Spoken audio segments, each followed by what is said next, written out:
Yes, of course. I'm Héctor Ramos. I have a title of being a Master Pranic healer. In India, I'm known as Acharya Héctor. It simply means a spiritual teacher or a teacher in spiritual studies. I was born in the Philippines, but I currently reside in the United States. And I travel to Europe to teach classes too, and in other countries. I was trained in pranic healing starting 1987 or 1988. So I've been practicing it for, over 25 years or so. Yes, I have my training in mechanical engineering and psychology before I went full-time into pranic healing. I was raised in a very Roman Catholic country in the Philippines. It's a very Christian country because the Philippines was under Spain for over 400 something years. Yeah, but I got introduced into the healing arts too. There are different healing arts in the Philippines. At the age of 9, I had a bad fall. I grew up in a farm, so my father raised cattle and animals, and and I used to love taking care of them and playing with them. But one day while playing with them, I got chased by animals, and actually I jumped over a high fence and I landed on my left arm, which twisted the bones on my left arm. It hurt my elbow, my shoulder and neck, and mid-spine, which led to problems with the right leg, left eye, left ear, and neck pain and all kinds of complications. So yes, I underwent different kinds of therapies or treatments, but at the age of 19, because I was searching for a cure, I met Master Choa. I actually found his pranic healing book in a bookshop, and I thought, okay, let me try this and see if it will help me. And it took several sessions with Master Choa, and my pains disappeared. So because of that, I pursued the pranic healing system just because it healed me. I was really more interested about learning how to heal my body. I was not interested about healing other people. So I had that self-interest. But one day I was coming home from a session with Master Choa, and I borrowed his book on pranic healing just to study it more. Because after having my body pains healed, I thought maybe I should study this more and help other people. So when I reached home, my mother was crying in the kitchen, and when I went there, she showed me her hand, which was burnt by a boiling cooking oil. So the size of the hand was double the size. It looked crispy actually. It looked fried, and she was crying. She was running cold water and putting aloe vera. So I told her, well, let's try what I just learned. So in the pranic healing book, there are different protocol for different cases. Okay, so I looked for the protocol for fresh burns, and I just followed it. Now you have to understand that I did not even take the level 1 or basic pranic healing or advanced pranic healing. I just was reading from the book. And for some reason, in maybe less than an hour of healing, my mother's hand normalized in size and very little discomfort. So I was very impressed. I mean, it literally changed the way I look at my hands. Because normally if you're cooking in the kitchen, and I like to cook, if you sprinkle your hand with boiling oil, that can easily take you at least a week to heal without doing anything. So for a hand which was burnt, all over, to heal in less than an hour. I thought that was impressive. So the next day, I did more healing for her because I think she had like 2 or 3 red spots. But that was it. The hand looked completely normal. And I did healing also for her eyes because she was crying a lot. And yes, that's how I got introduced into it. Master Choa, back then, he actually personally trained healers. And not only he trained them, he actually employed them. He paid them. So he had several healing centers in Manila, in the Philippines. And he assigned different healers. Not only that, the good thing with him was he had a medical doctor in the healing center.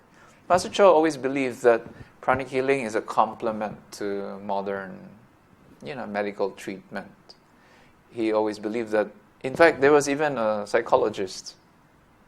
So he said, pranic healing, even though it's effective in healing many cases, it has limitations, and therefore, it has to work with other treatments, with doctors, with psychologists, when necessary. So, the way I learned was, number one, I was a patient, and number two, I would observe while waiting for my turn to be healed. I would observe how they would do things. And then, since I would always observe, the healers started to give me simple cases, like headache, knee pain, stomach ache, back pain, cold or cough. Very simple cases. And they would guide me as to how to do it. So they taught me how to feel the energy in my hands, how to feel the energy of the person's energy field or aura, how to clean the energy, how to energize. So it's something like that. So I actually learned first from the healers Master Choa trained. Okay, and then later on, Master Choa would do healing for me, and then he would give me instructions on how to heal certain cases. So he made me read the pranic healing book. Okay? And then later on, Master Choa, because I made some mistakes in the treatment. Okay? So, for example, in pranic healing, we do not energize the chest or the physical heart directly. We energize it through the back. But one day, I was a complete beginner. I did not know the things that you should not do. So there was a woman who came with cough. I think she was having bronchitis. So I thought, she's coughing and she's having chest pain. And so what I did was I cleaned the energy on the chest and energized her on the chest. And she was sitting on a stool. There was no backrest. After a few minutes, she closed her eyes and she collapsed. She fell down. Luckily, she did not hit her head on the hard floor. There was a cushion. But I ran to Master Choa on the other room and I told him this patient collapsed. And Master Choa said, what did you do? I said, I energized the chest. So he said, you're not supposed to do that. So he said, just clean the energy. And so I cleaned the excess energy on the chest and she woke up. And she asked me, what happened? Why am I on the floor? And I said, the energy was too strong for your chest. But anyway, I had mistakes like that. So eventually Master Choa said, you must now start formal training. So he made me take his pranic healing classes.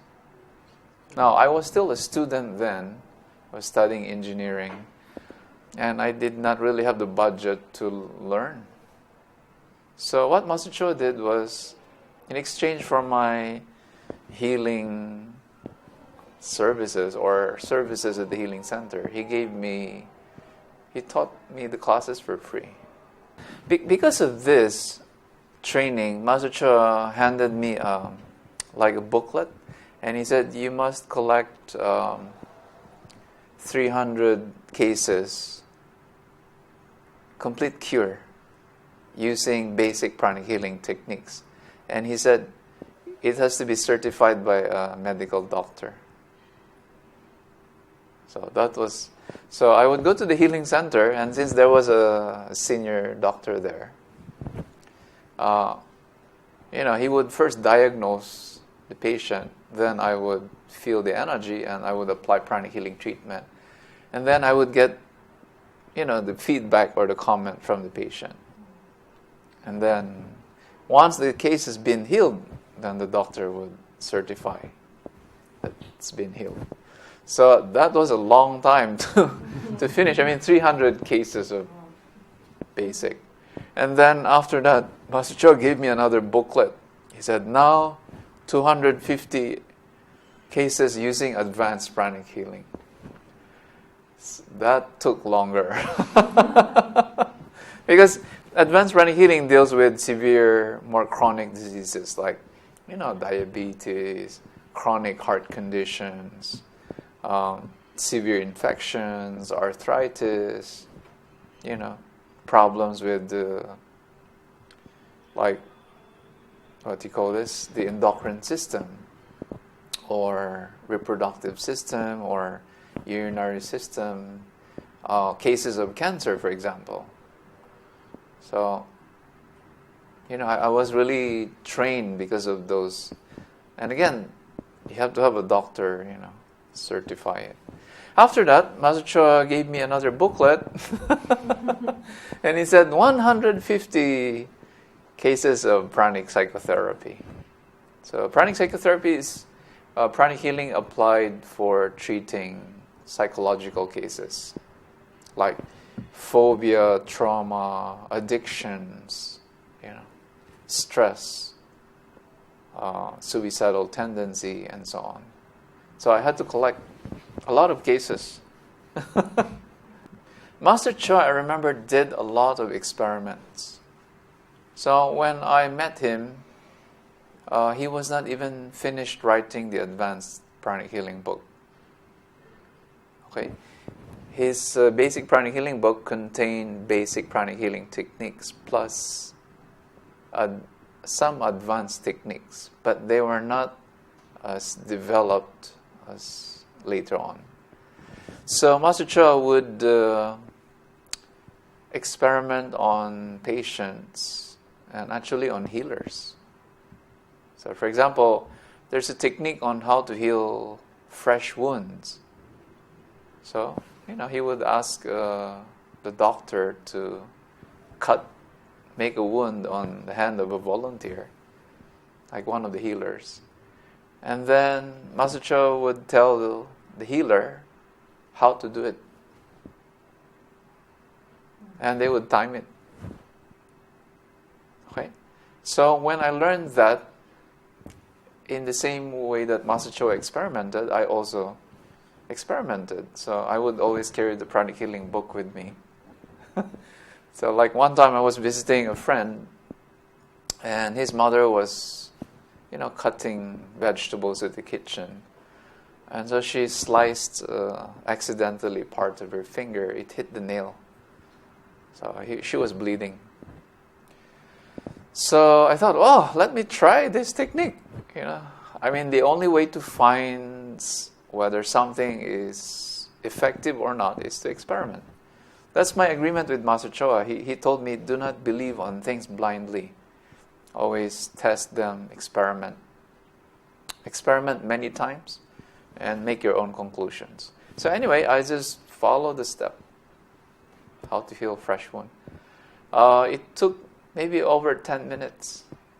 By the way, that wound may take maybe more than a week to heal on its own. But in over 10 minutes, using advanced pranic healing technique, the wound completely got healed. So I was very impressed. So because of that, I was very excited. I would always look for opportunities for people with wound. I would practice. And later on, when I was teaching in India in 1992 or 93, when we began teaching in India,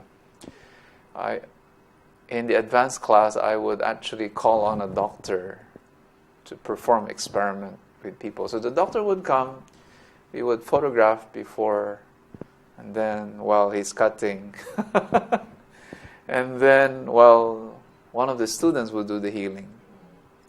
And then once it's completely healed, we would again take a picture. So it's documented, And then, of course, there's a testimonial.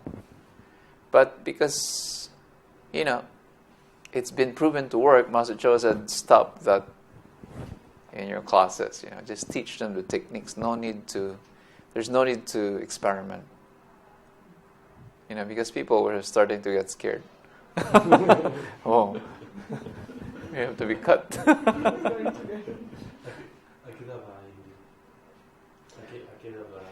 Sorry, I'd like to add that Master Choa is a spiritual teacher. So he did not just train his disciples the art of healing. Like me, when I came to him, I was not just looking to heal my body, I was searching spiritually. So Master Choa taught us a meditation on loving kindness, to develop inner peace and to have spiritual experiences. It's known as a meditation on twin hearts, meditation on loving kindness. So when I started practicing the meditation, I started to have some inner spiritual or mystical experiences. So at a very young age, I grew up with priests and nuns. They were very close to the church, and my aunt was a nun. So she always took me to the church. But I never understood much about religion. The only thing not the only thing, but one of the things which I did not like was, my aunt would make me pray the rosary, and my knees would hurt because we would be kneeling. And the only thing I'd remember was like, when will this end? My knees are hurting. So I never really liked it. I never understood it. But when I started having spiritual experiences with the meditation Master Choa taught, I started to appreciate, the spiritual teachings of the church. So Master Choa sent me around Philippines to teach priests and nuns. So we have many nuns in the Philippines who practice pranic healing. I realized that true health is not just about, healing the body. I realized that true health has something to do with seeking God and, having a closer relationship with God and with people around you. So Master Choa did not just teach us meditation, but he taught us how to cultivate service or helpfulness, how to be kind with your speech, how to develop happiness and humor and the ability to forgive, and also how to develop a positive mind. So Master Choa trained us to cultivate, a harmless state of mind. So I became a better person after learning, those teachings from Master Choa. So I realized that true healing involves healing of the body, and modern medicine would address that. Healing of the energy body, pranic healing helps that. Healing of the emotions in the mind, psychology would help that.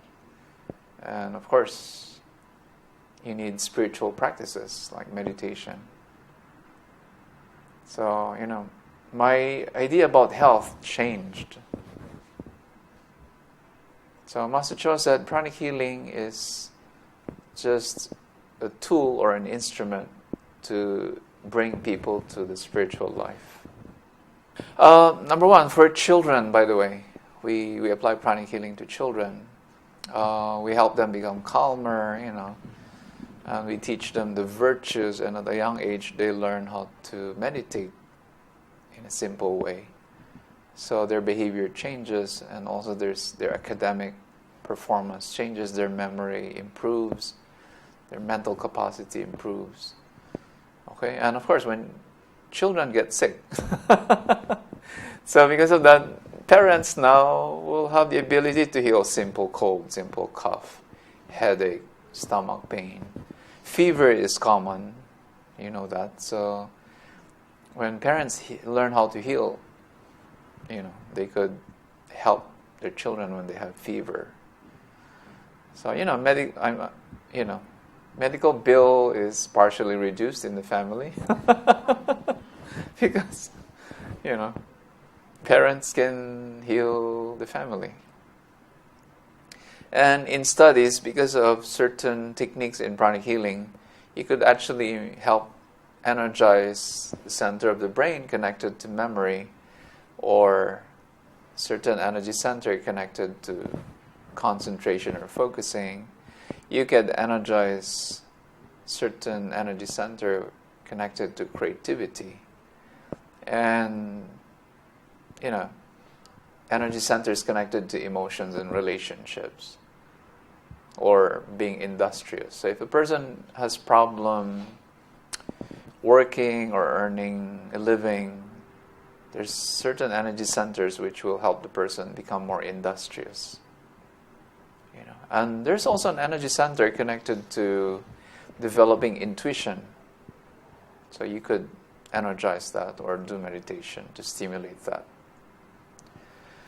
So pranic healing has become a way of life. It's not just for healing the body. It's become, for health, for relationships, for finances, for intellectual development, for spiritual development. For relationships, there are certain energy centers which affect us emotionally. So, for example, one is the solar plexus. The solar plexus is the seat of lower emotions. There's what you call lower negative emotions, like stress, anger, fear, depression, irritation, sadness.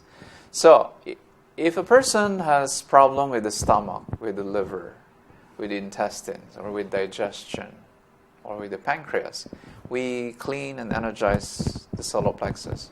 However, if the person has relationship problem, we also notice that the energy on the solar plexus is disturbed. So in pranic healing, we clean and energize this, which makes the person less irritable. It helps the person get less angry and less depressed. Okay? Next is the heart. The heart energy center has a lot to do with higher emotions like love, sweetness, tenderness, peacefulness, the ability to forgive. The heart is connected to happiness or humor. So when a person is depressive or angry a lot, we do not just clean and energize the solar plexus, but we clean and energize the heart chakra. We energize through the back. And by doing that, the person becomes a happier, more peaceful person, much nicer and friendlier. So in that sense alone, pranic healing can help heal relationships in many cases. Not in all cases, of course. Pranic healing has limitations. But by healing the heart chakra of the couple, heart energy center of couples, they tend to harmonize to a certain degree, to a certain extent. Now, we're not promising everything because some relationships could be very difficult to heal. You need the help of a counselor or a psychologist, maybe. Master Choa believed and taught us that the basis, the foundation of spiritual development are the virtues. Okay? He believed that meditation techniques are important, but the most important part, the beginning part, is the development of the virtues.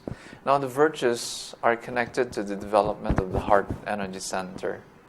So when I first started studying with Master Choa, one of the first thing he told me was, I needed to cultivate harmlessness, non-injury, non-violence. So he taught me that in the morning, when I wake up,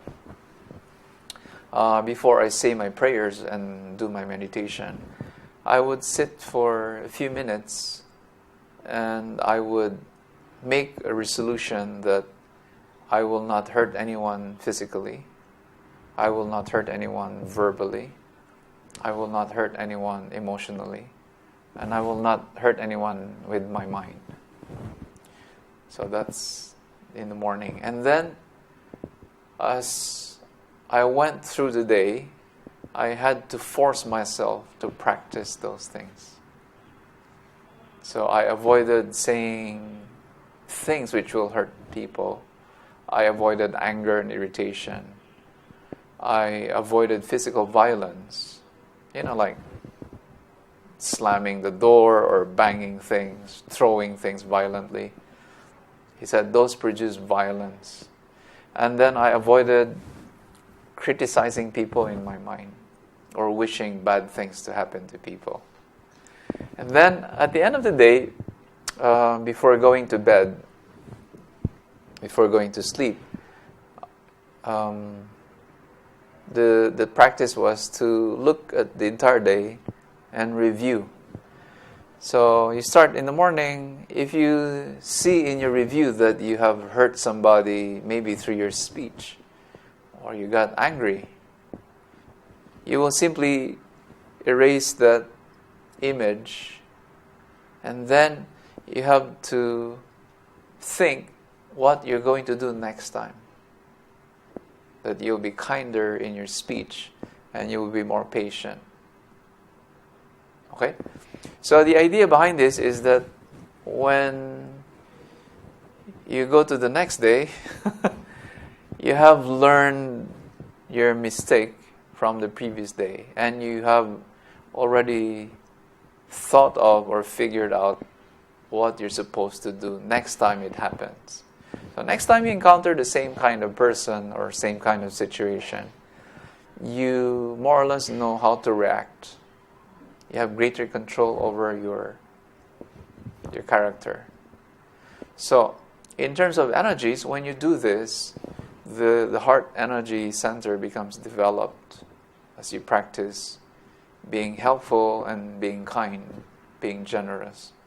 Now, when this is the case, the spiritual center, which is located on top of your head, the crown energy center, becomes bigger, brighter, it opens up. Because this energy center is connected to the heart energy center. When the heart energy center develops, the spiritual center also develops. So the foundation of spiritual love is human love. So when you begin to be kind to people, when you begin to give to people either materially or financially, or you give emotionally, or you learn to send good thoughts, or you learn to give through kind speech, then what happens is the spiritual center starts to open up. So when you meditate or when you pray, you may begin to have some spiritual experiences. But this development on the spiritual center is not possible. Divine love is not possible unless you first cultivate human love. So this is one of the things that I have learned from Master Choa. So he told me, you heal a lot of people, but you should also heal your parents, your family. Then he said, you give money and clothing to other people, but every month you should also give some of your income to your parents. You give to charity. And then he said, you also have to give to the church you go to. Because that's where you receive spiritual energies. So something like that. Master Choa's main teaching. Master Choa's main teaching, if you ask me, is service and spiritual development. Now, however, Master Choa, even though he was a great healer and a very good example of spiritual living. Master Choa was also a very practical man. Master Choa was actually a businessman. He owned and run several businesses. But from his income, he practiced charity. So he supported churches, priests, nuns. He supported different kinds of charities. He trained healers. Okay, he has charity on the welfare of prisoners. He has charity on helping monks and nuns. He has charity on feeding the hungry people. He has charity on helping pay for medical expenses of people. Okay, we actually did not know some of his charity until he left his body. Yes, but I repeat, Master Choa for me was an embodiment of balance. He was very good with money. He was wealthy, but at the same time, he used his money for good causes. Okay, he was frugal. He did not misuse money. He calculated. He budgeted.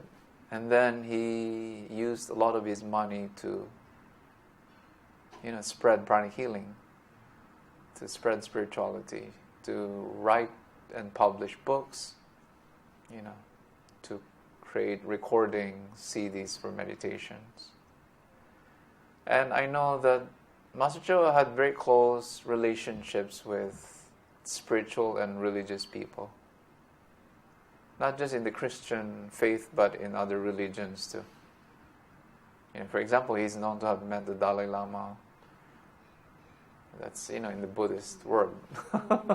He is known to have interacted with one of the Hindu head of, religious lineage or teachings. So Master Choa was open to different spiritual and religious teachings. He believed that different religions contain more or less the same spiritual teachings, but they just differ in terminologies. But he believed that the essence is, the golden rule. You do to others what you want others to do to you. And you do not do to others what you do not want others to do to you. So I thought that was his main teaching. Master Choa believed that, you need to be balanced in your development. So Master Choa has courses on healing. He has courses on different types of meditation. And at the same time, he has courses on practical living. Like he has courses on prosperity. He has courses on arranging your environment so that, the flow of energy is better in your office or at home, for optimum result. He also has a course on psychic protection, So he has courses on advanced meditations. So all of these are meant to balance the person's development. My happiness is in training people. Like in India, for example, I was very instrumental. I was the main person in spreading pranic healing in India and training instructors so they could teach training healers. So that's, I believe where I'm called to do. I'd love to train people. At the same time, I have had a lot of spiritual training in the area of knowledge. So I come to life when I'm able to be an instrument to share the spiritual teachings to people. So I think that's where I'm heading to. I have seen some miraculous healing cases, which Master Choa did. Like in India, for example, in front of, 1,000 or more people in an auditorium. Okay, there was this woman who was in a wheelchair, and Master Choa healed her, and she walked on the stage after many years of not walking. So I've seen miracles like that. But for me, I believe Master Choa's greatest contribution, was that he was able to impart healing arts and techniques of spirituality so that you became empowered, Like, you may not be able to do big miracles, like making somebody walk like that, but at least you should be able to heal headache. You should be able to heal back pain, knee pain, stomach ache, toothache. Of course, if you have toothache, you could remove the pain, but you still have to see the dentist. But that's what I'm saying, though, is he empowered people to help themselves. Instead of depending on somebody, he empowered people to become better people. Not just in terms of healing their body, but also in terms of becoming a better person. Right. I like that a lot. That's one. Number two, I have learned from Master Choa that you should be an open-minded person. Okay? If you do not understand something, you do not believe on it blindly, or you do not disbelieve on it blindly. So that was my agreement with him when I was being trained. He said, these are the techniques, experiment many, many times. And based on your experiments, you make your own conclusions. I like that, because I did not want to believe on things blindly. So he told me, your conclusions might be the direct opposite of what I have taught, but as long as you have experimented, I have absolutely no problem.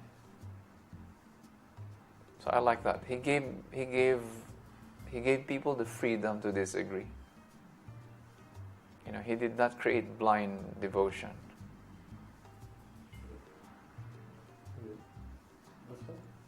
Thank you.